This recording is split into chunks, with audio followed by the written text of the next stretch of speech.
Welcome back to my another new blog. আমি blogger বঙ্গিকো বলছি ভারত থেকে। আর যে যেখানে আছেন, সুস্থ আছেন, ভালো আছেন, আমি এখন থেকে ব্লগটা শুরু করছি। এই যে আজ ছিল জামাই ষষ্ঠী, আর জামাই নেই, কিন্তু ষষ্ঠী কে করবে? আর আমার মাও নেই, তাই। আর জামাই বিদেশে থাকে, এখানে থাকে না। আর কি হবে, জামাই না থাকলেও জামাই আমার ছোট ছোট ছেলে মেয়ে আছে, ওদের তো করা যাবে না, তাই সবাই মিলে ষষ্ঠী পালন করলাম। কিন্তু কি হবে, ওর বাবা অনেক দূরে থাকে ওদের ছেড়ে। আর আমাদেরও ভালো লাগছিল না যে ষষ্ঠীর দিনে সে ধারে নেই, কাছে নেই। আর এই যে সবাই মিলে আমি সকালবেলা হাঁটতে গেছিলাম, আর এই যে কত কিছু কিনে নিয়ে এসেছি। ভিডিওটা স্কিপ করে দেখুন, আর ভিডিওর এই পর্যায়ে এসে যারা লাইক দিতে লাইক দিয়ে ভিডিও কন্টিনিউ করুন। আর এই যে দেখুন কতগুলো ঘোড়া দুটো দাঁড়িয়ে ছিল। বড় রাস্তায় উঠে গেছি, বড় রাস্তায়, মেন রাস্তা। আর এই যে দেখুন সকাল সকাল কোনো গাড়ি নেই, আর এই হেঁটে হেঁটে যাচ্ছি। আর এই যে এবারে বাড়ি ফেরার কথা, বাড়ি ফিরছিলাম, আর একটু ভিডিও করে নিয়েছি। আর কেমন লাগছে ভিডিওটা অবশ্যই জানাবেন। আর আমি ভিডিও প্রতিদিন দিতে পারি না, কারণ আমার ছোট বাচ্চা আছে, আর দুটোকে সামলানো খুবই কষ্টসাধ্য। আর এই যে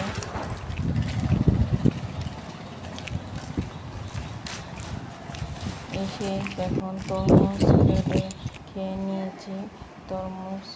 আর এই যে তরমুজটা লাল ছিল ভিতরটা অনেকটাই, আর কেটে খেয়ে নিয়েছি। আর সকাল সকাল রান্না করতে বসে গেছি। জামাই নেই, কিন্তু কি হবে,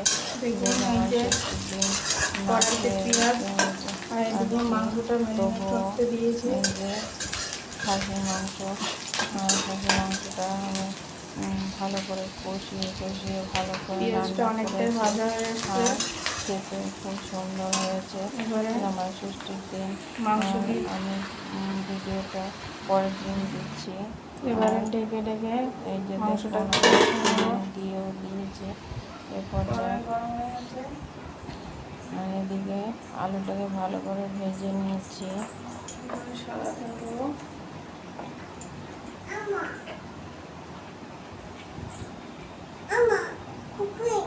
কেমন লাগছে ভিডিও জানাবেন।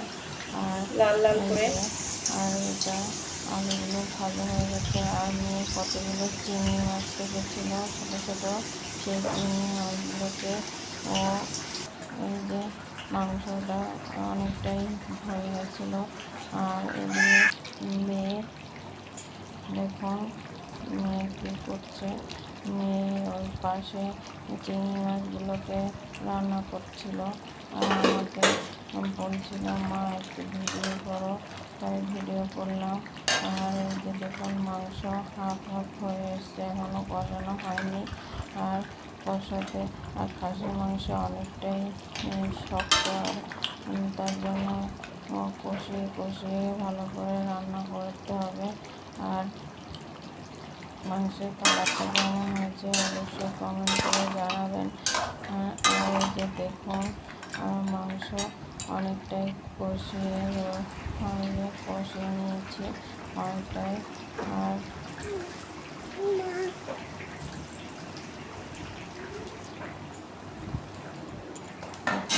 এসে আলু দিয়ে দিয়েছি মাংসে, আর মাংসের জলও দিয়ে দিয়েছি, যে ফুটে উঠেছে। আর এই দিকটা আমি চিংড়ি মাছে এই যে চিংড়ি মাছ রান্না করেছি।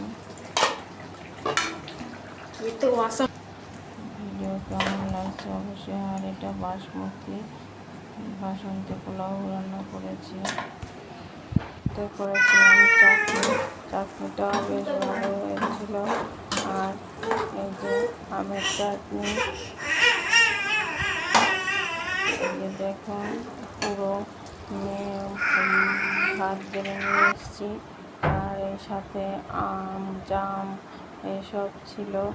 আর এই যে দেখুন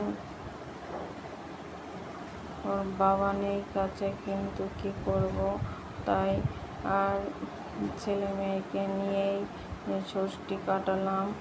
আর ভিডিওটা ভালো লাগলে লাইক কমেন্ট শেয়ার ও সাবস্ক্রাইব করবেন আর পাশে থাকবেন। আজকের মতো টাটা, বাই বাই। আবার অন্য কোনো ভিডিওতে দেখা হবে।